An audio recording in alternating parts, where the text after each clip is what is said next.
Rogerti kishte kohë që ndjente se diçka nuk shkonte me trupin e tij. Fillimisht ishin vetëm lodhje të pashpjegueshme, pastaj dhimbje që vinin e iknin pa paralajmërim.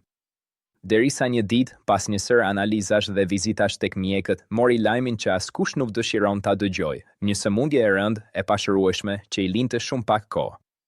Ai nuk ishte nga ata njerëz që ankohen. Përkundrazi, përpiqej ta mbante veten të fortë, sidomos për hir të djalit të tij, që ishte ende i ri dhe kishte gjithë jetën përpara. Rogerti e dinte se nuk mund të luftonte pafundësisht kundër fatit, por mund të vendoste se si do ta përballonte atë.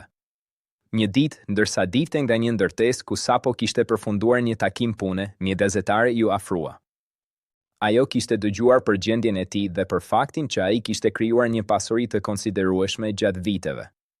Pyetja ishte e drejtë për drejtë, pothuajse brutale në thjeshtësinë e saj. Çfarë do të bëni me paratë tuaja?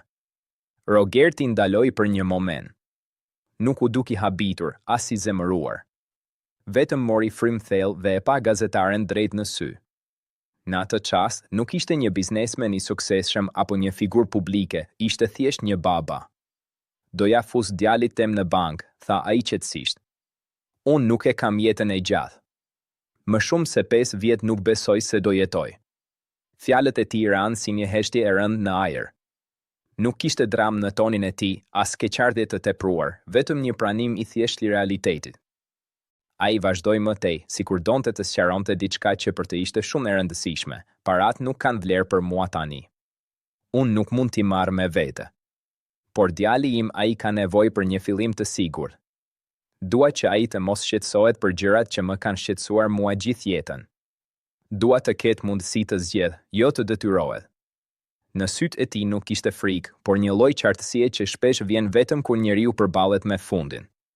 Ai nuk fliste për veten si një viktim, por si dikush që po përpiqej të rregullonte gjërat para se të largohej. Pas intervistës, shumë njerëz diskutuan deklaratën e tij. Disa e panë si një akt dashurie të pastër prindërore. Të tjerë si një reflektim të hidhur mbi jetën dhe vlerat materiale.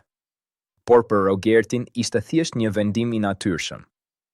Sepse në fund të fundit, kur koha fillon të ikë nga duart, prioritetet bëhen të qarta.